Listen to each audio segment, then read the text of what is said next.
দাওয়াত দেওয়া নেয়, আমরা ওইখানে এদের বাসায় গিয়ে বুঝি জিতবো কিনা। যে শুধু মাছ খাওয়ায়, ধরেন আমাদের কাহিনা শুধু মাছ খাওয়াইছে, তাইলে ইতিহাস বলে এদেরকে 2 গোল দিছি। আর যদি মাছ আর মাংস একসাথে খাওয়ায় তাইলে খেলা ড্র হয়।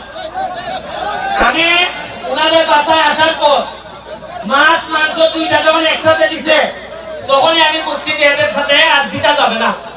তবে সাথে কি দিছিল, কি দেওয়ার পর ভাবছি যে মনে হাইলেও যেতে পারি। আল্লাহ যে বাঁচাইছে, ইজ্জত নিয়ে যে কোন রকম ড্র করে গেছি।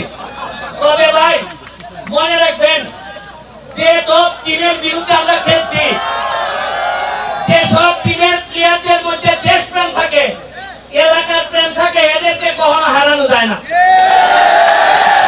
আজকে আপনাদের প্লেয়াররা, বিশেষ করে আমার কাছে মনে হয়েছে আপনারা খেলছেন 14 জন। কিভাবে 14 জন খেলছেন? 11 জন মাঠে খেলছেন, আর এরা 3 বোন সারাক্ষণ মাঠের বাইরে থেকে খেলছে। তার কারণে এই 14 জনে তো হারানো যায় না। আমি যখন আমার ভিতরে স্পিড উঠে, তখন এরা 3 বোনের এই ভিতরে যে আবেগ, এইটা দেখে আমি আল্লাহর কাছে কইছি, আল্লাহ আমি নিজেই জানি না কি জিতা ঠিক হইব কিনা। তারপর আল্লাহ শুনছে। শুনেন, আমি আমার জন্মস্থানের ব্যাপারে এমপি হওয়ার আগে আমি 47-49টা ব্রিজ বানাইছি। আমি বিশ্বাস করতাম যে জন্মস্থানের সেবা করাই ভালো। আপনাদের এখানে এসে আমার একটা অভিজ্ঞতা হয়েছে, আপনারা ইচ্ছা করলে এই পাথর ঘাটারে, বিশেষ করে হরিণ ঘাটা, একটা পর্যটনের জন্য মনে হয় আমাদের সাবেক আমাদের এই উনার বাবা এমপি সাহেব টুলু সাহেব চেষ্টা করছিলেন এখানে নিয়ে আসার জন্য, কিছুটা করছিলেন। আমি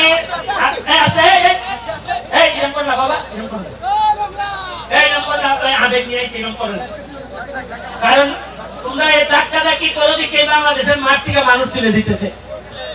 আমি আপনাদেরকে বলবো, মাননীয় এমপি মহোদয়কে অনুরোধ করব, আপনাদের হরিণঘাটার যে পর্যটন এলাকা ঘোষণা করার বিষয়ে এবং পর্যটনে আগাই নেওয়ার বিষয়ে এখানে মাননীয় ডিসি মহোদয় আছেন, এমপি মহোদয় আছেন, আমিও আপনার সাথে যাব মন্ত্রণালয়ে গিয়ে তদবির করে। মহানব ভাই আছে নাকি? গেছে? হ্যাঁ, ওই তদবির করে এটা যদি আনতে পারেন আপনারা, অনেক লাভ হবে। আর আরেকটা বিষয় হচ্ছে গিয়ে পড়াশোনা করা লাগবে। আপনারা যে ব্যারিস্টার সুমনের খেলা দেখতে আসছেন, আপনারা আমার কাহিনী অনেকেই হয়তো ফেসবুক